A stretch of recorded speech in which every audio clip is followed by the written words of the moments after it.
नमस्कार, मैं राहुल कठेरिया। गुजरात के अहमदाबाद में अभी हाल ही में कांग्रेस के कार्यालय पर बीजेपी के कार्यकर्ताओं ने और नेताओं ने तोड़फोड़ की थी और पत्थरबाजी की थी। ये मामला अब तूल पकड़ता जा रहा है।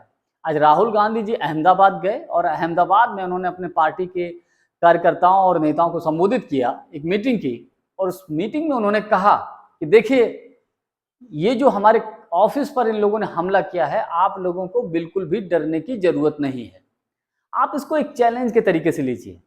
चैलेंज आपको ये लेना है कि आने वाले विधानसभा के चुनाव में गुजरात में हम सबको मिलकर एकजुट होकर भारतीय जनता पार्टी को हराना है।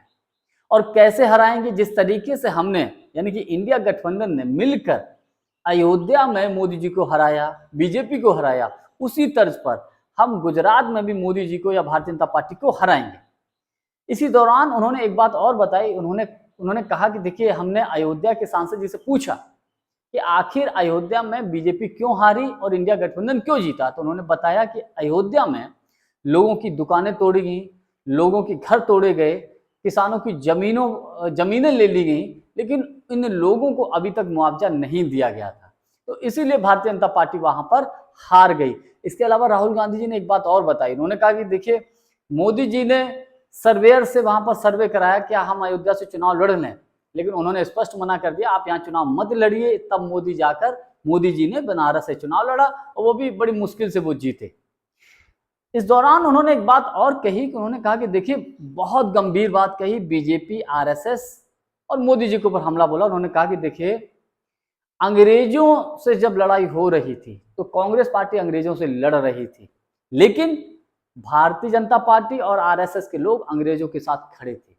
यानी कि बहुत बड़ा हमला किया है यहाँ पर राहुल गांधी जी ने भारतीय जनता पार्टी, आरएसएस के ऊपर। इसके अलावा उन्होंने एक बात और बताई। देखिए, हमारी टी शर्ट पर जो हाथ का निशान है ना, ये हाथ का निशान अभय मुद्रा का है। अभय मुद्रा हर धर्म में है और अभय मुद्रा हमको सिर्फ यही सिखाती है, यही बताती है कि किसी से डरो मत, ना किसी से डरो और ना ही किसी को डराओ।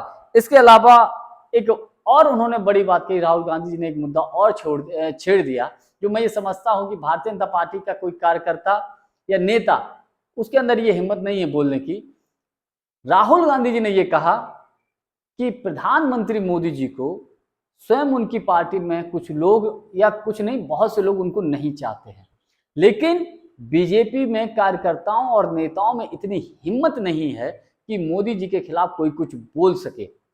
उदाहरण देकर उन्होंने ये भी कहा कि देखिए, हमारी पार्टी में अगर कोई किसी को पसंद नहीं है या कुछ गलत करता है तो कार्यकर्ता और नेता तुरंत विरोध कर देते हैं, लेकिन बीजेपी में किसी की हिम्मत नहीं है कि मोदी जी के सामने कुछ कोई बोल सके।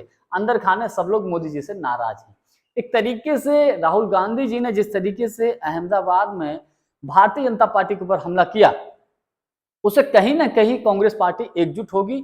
और जो बीजेपी के कार्यकर्ताओं ने कांग्रेस के कार्यालय पर हमला किया, इससे क्या है कि कांग्रेस के सारे कार्यकर्ता, नेता एकजुट हो गए और राहुल गांधी जी का वहां जाना, सबको मोटिवेट करना, ये कांग्रेस के लिए और अधिक फायदेमंद होने वाला है आने वाले विधानसभा के चुनाव को देखते हुए।